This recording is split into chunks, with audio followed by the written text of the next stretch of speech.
Parent Guide. Supporting your baby in week 6. The smile is coming, or it's already here. And when it arrives, everything you've been doing for 6 weeks suddenly makes sense. But there's something even more important than the smile itself. It's what you do next.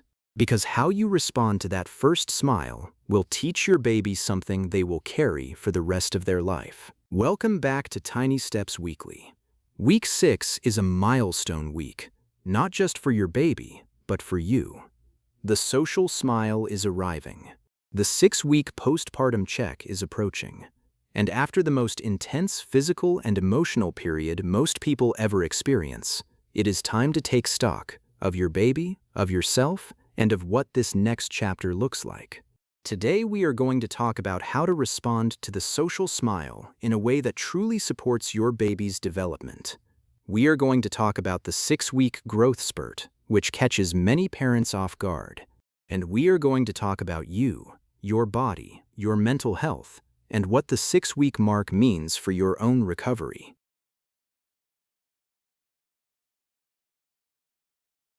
Your primary focus this week is something beautifully simple. Smile back. When your baby smiles at you, respond immediately, warmly, expressively. Let your face light up. Let your voice rise in pitch. Say something. There it is. Hello, you. Oh, I've been waiting for that. It doesn't matter what you say. What matters is that your response is immediate, warm, and unmistakably directed at them. Why does this matter so much? Because the social smile is not just a charming behavior, it is a test. Your baby's brain is learning, at a fundamental level, whether the world responds to their bids for connection. Every time you respond to their smile with warmth and engagement, you are confirming something critically important, that reaching out to another person produces a positive response. That connection works, that the world is responsive and safe. This confirmation, repeated thousands of times over the coming months and years, is the foundation of what attachment researchers call secure attachment. And it begins here, with this smile, and with how you respond to it.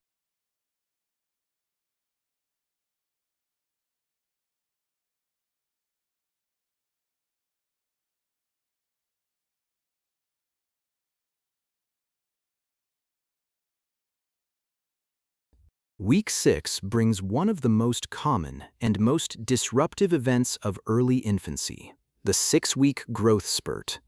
I want to talk about this directly because it catches many families off guard, particularly those who felt like things were beginning to stabilize.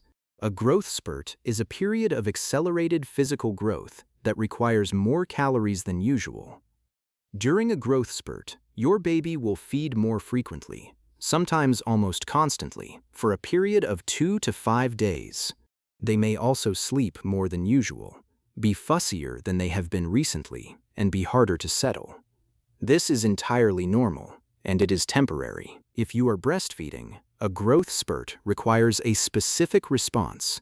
Feed on demand, as frequently as your baby asks.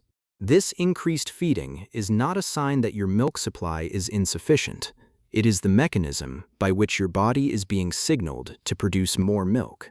If you respond by supplementing with formula or trying to extend the gaps between feeds, you risk reducing your supply at the very moment your baby needs it to increase. Trust the process. Feed frequently.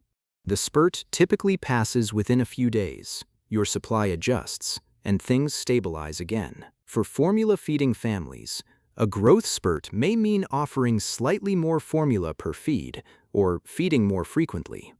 Follow your baby's hunger cues rather than the clock.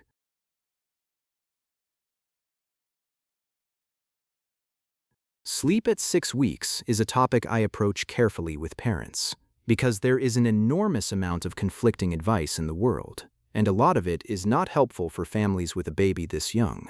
Here is what is true at 6 weeks. Your baby is still neurologically too young for any form of sleep training.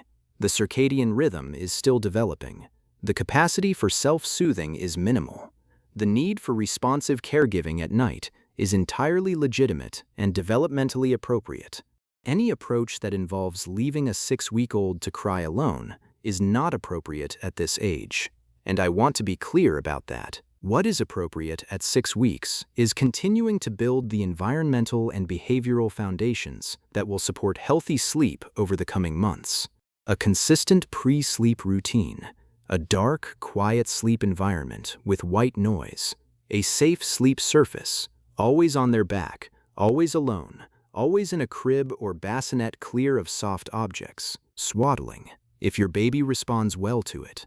These are the tools available to you now, and they are genuinely useful. Many parents ask me at the 6-week visit when they can expect things to get better at night. My honest answer is that meaningful sleep consolidation, longer stretches, more predictable wakings, typically begins to emerge somewhere between 8 and 12 weeks for most babies, with significant individual variation. Some babies settle into longer stretches earlier. Others take longer. The range is wide and normal. What I can tell you is that the 6-week mark is not when night sleep gets easy, but it is when the trajectory toward easier begins to be visible. Hold your routines, be consistent, and know that the direction of travel is toward more sleep, not less. Week 6 is also when most parents, particularly birthing parents, have their 6-week postpartum medical check. I want to talk about this directly because it is one of the most important appointments of the entire postpartum period, and it is often not given the attention it deserves. Your 6-week check is not just a formality. It is an opportunity to assess your physical recovery from birth, to screen for postpartum mood disorders, to discuss contraception, to address any concerns about feeding, and to check in on your overall well-being. Please take it seriously. Come prepared with any questions or concerns you have been holding. I particularly want to encourage you to be honest about your mental health at this appointment. Postpartum depression and anxiety affect roughly 1 in 5 new parents and can emerge or intensify at the 6-week mark.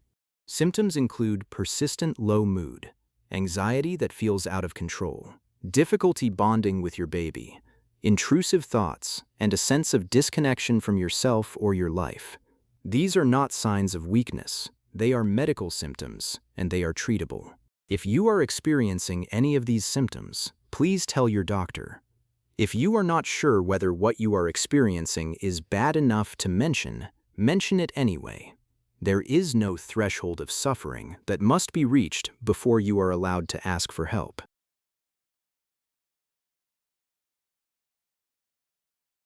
The best bonding activity for week 6 is also the simplest: smile games. During an alert period, get close to your baby's face. Smile. Wait. When they smile back, respond with warmth and enthusiasm. Then let your face go neutral. Watch what happens. Many 6-week-old babies, when your face goes neutral after an animated exchange, will make a sound or movement, an attempt to re-engage you, to bring your smile back. This is called the still face response, and it is one of the most remarkable demonstrations of your baby's social sophistication. They are not just responding to you. They are actively trying to influence your behavior. Respond to these bids for re-engagement immediately. Smile again. Let them know it worked. This cycle, bid, response, is the engine of social development, and it is running at full power in week 6. Carrying your baby in a wrap or carrier during wakeful periods continues to be a rich bonding tool. Skin-to-skin contact remains beneficial well beyond the newborn period, and the combination of your movement, your warmth, your heartbeat, and your voice during baby wearing creates a multi-sensory environment that is deeply regulating for your baby's nervous system. Reading and singing remain excellent bonding activities this week, and you can begin to notice your baby responding more expressively to these. Tracking the sound of your voice, changing their expression in response to shifts in your tone, and showing more obvious pleasure during familiar songs and stories.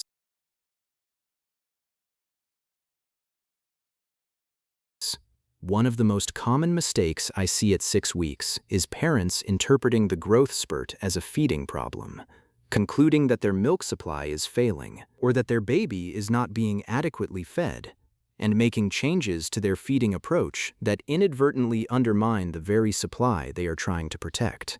If your breastfed baby is suddenly feeding every hour for 2 or 3 days, and they are producing adequate wet diapers and seem otherwise healthy, this is almost certainly a growth spurt.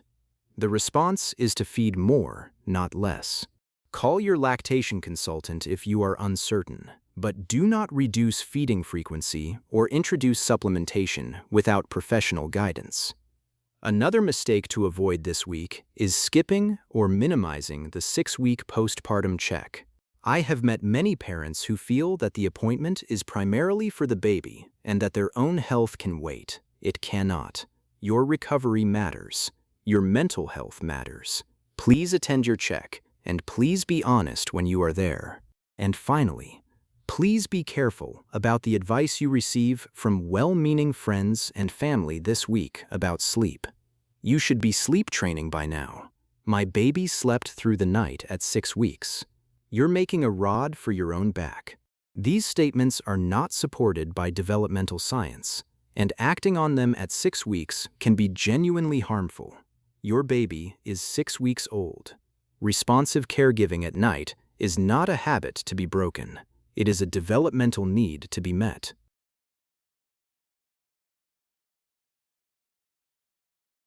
At 6-week visits, I always make time to look at the parent as well as the baby.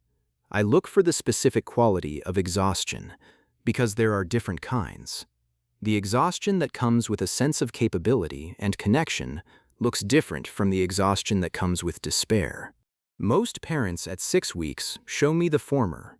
Tired, yes, profoundly so, but also more competent and more connected than they were at 2 weeks. When I see the latter, exhaustion accompanied by flatness, disconnection, or a quality of hopelessness, I stop the clinical assessment and focus on the parent.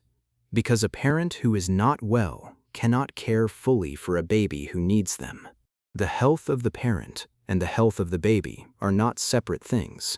They are the same thing. If you are at the 6-week mark and you are not okay, really, honestly, not okay, please say so. To your doctor, to your partner, to someone. You do not have to perform wellness you do not feel.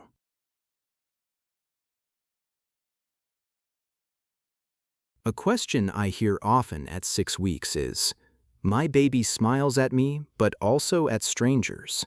Does that mean the smile isn't really about me?" It is a beautiful question, and the answer is nuanced. At 6 weeks, the social smile is still relatively indiscriminate. Your baby will smile at any face that engages them warmly and is within visual range.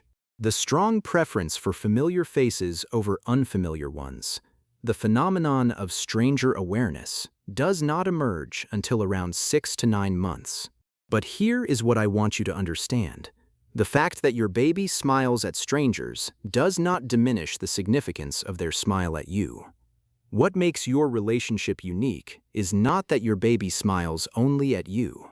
It is everything else: the recognition, the calming, the security, the particular quality of engagement they show specifically with you.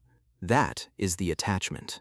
The smile is just the most visible expression of it. 6 weeks, you are here. 6 weeks of the hardest, most transformative, most disorienting experience most people ever go through. And you are here, and your baby is here, and they are smiling. I have been a pediatrician for a long time.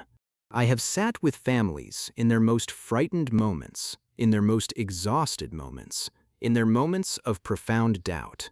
And I have also sat with families in this moment, the 6-week moment, the first smile moment, more times than I can count. It never gets ordinary. It is always moving.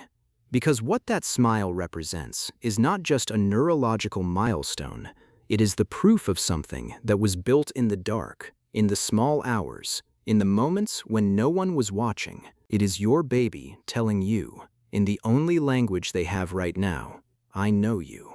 I trust you. I am glad you are here. That is everything. Week 6 is a milestone for your baby and for you. The hardest stretch of the newborn period is behind you. The relationship ahead is going to keep surprising you, delighting you, and asking more of you than you thought you had.